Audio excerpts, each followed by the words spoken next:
नमस्कार। मुझे उम्मीद है आप लोग अच्छे होंगे और हमारे चैनल को अभी तक सब्सक्राइब नहीं किए हैं तो कर लीजिए, बेल आइकन दबा लीजिए और लाइक कर दीजिए। तो आज हम बात करते हैं एवरेस्ट पर मनुष्य की विजय फतह कैसे हुई। वैसे तो जीवन में यदि रोमांच ना हो तो जीने का मजा ही क्या है। इसलिए अनेक व्यक्ति रोमांचकारी कार्य करते हैं। इन्हीं रोमांचकारी कार्यों में से एक है पर्वतारोहण। और यदि पर्वतारोहण विश्व के सर्वोच्च पर्वत शिखर एवरेस्ट पर हो तो बात ही क्या।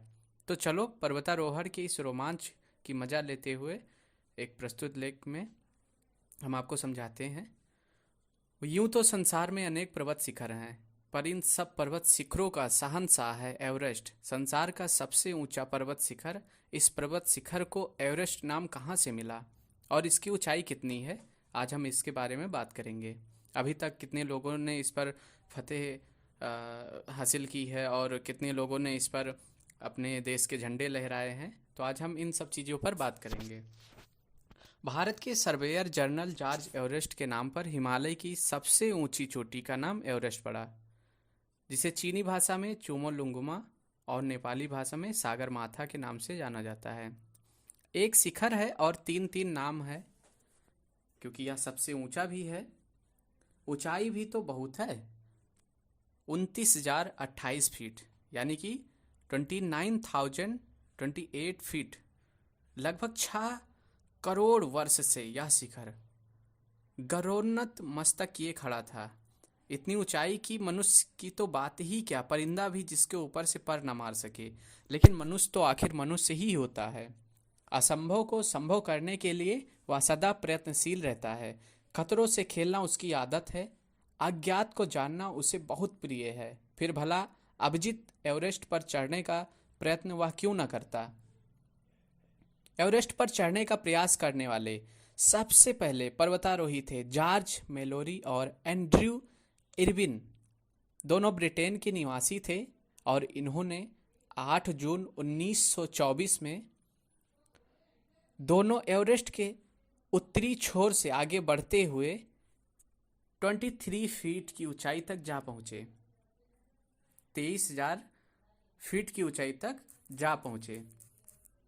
लेकिन अफसोस की बात तो यह हुई कि वे वहां से कभी वापस नहीं लौट सके।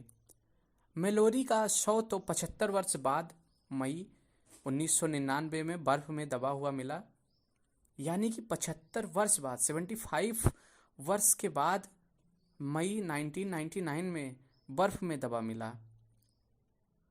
वैसे तो बाधाएं चाहे कितनी भी दुर्लंघ क्यों ना हो, कितनी भी जटिल क्यों ना हो, पर मनुष्य असफलताओं से निराश होकर चुप बैठने वाला प्राणी भी तो नहीं है। कोई भी कठिन चुनौती उसमें नूतन उत्साह का संचार कर देती है। लेकिन सन 1934 में ब्रिटेन के मॉरिस विल्सन तो सचमुच दुस्साहसी कर बैठे। वे अकेले ही एवरेस्ट पर चढ़ाई करने में जुट गए। 21,000 फीट की ऊंचाई तक वे पहुंचे भी, लेकिन लक्ष्य से बहुत दूर ही रहे। अकेले एवरेस्ट विजय करने की लालसा में मॉरिस विल्सन ने भी घने बर्फ में अपने प्राणों की बलि दे दी। अब आया 1938 का साल। इस बार टिलमैन के नेतृत्व में शेरपा तेंजिंग ने एवरेस्ट पर चढ़ने की ठानी। चढ़ते समय बेचारे तेंजिंग के पैरों के नीचे की बर्फ धंस गई। वे हजारों फीट गहरे गड्ढे में गिरते गिरते बचे। यह दल 27,000 फीट की ऊंचाई तक ही पहुंचा। 1947 में डेनमान और तेंजिंग ने एवरेस्ट पर चढ़ने का फिर असफल प्रयास किया। 1952 में पर्वतारोही 28,250 फीट की ऊंचाई तक पहुंचने में सफल रहे। इस पर्वतारोही दल में डॉक्टर डूनंत और तेंजिंग भी शामिल थे। एवरेस्ट जैसे सर्वोच्च शिखर पर चढ़ना अत्यंत जोखिम का काम है। यहाँ इतनी ऊंचाई पर ऑक्सीजन की कमी, भयंकर बर्फीले तूफान, टूटकर गिरते हुए हिमखंड, बर्फ से ढके जाने के कारण न दिखने वाले मीलों गहरे गड्ढे पर्वतारोही को पल पल मौत का आमंत्रण देती है। ठंड के कारण बर्फ में जमने का भय भी सताता है। गले की खराश, नींद की कमी, सिर दर्द, खाने की अनिच्छा, न बुझने वाली प्यास भी परेशान करती है।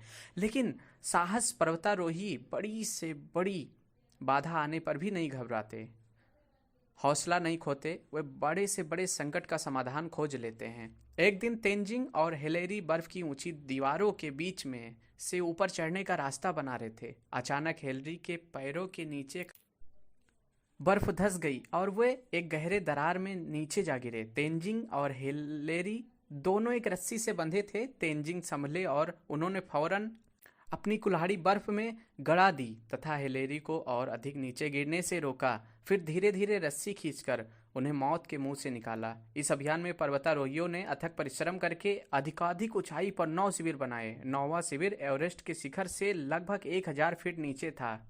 अंत में 29 मई 1953 को सफलता की बेला पहुंची। अपनी जान की बाजी लगाकर सीधी खड़ी बर्फीली चट्टानों पर चढ़ते हुए हिलेरी और तेंजिंग ठीक 11:30 पर एवरेस्ट शिखर पर जा पहुंचे।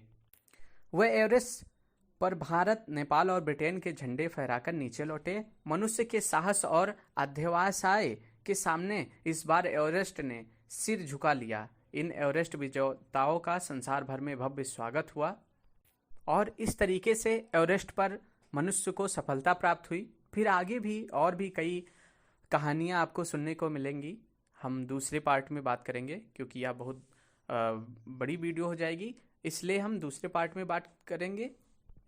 और आपको कैसा लगा कमेंट करके बताइए। दूसरा पार्ट भी चाहिए तो आप कमेंट कीजिए। Thank you for watching.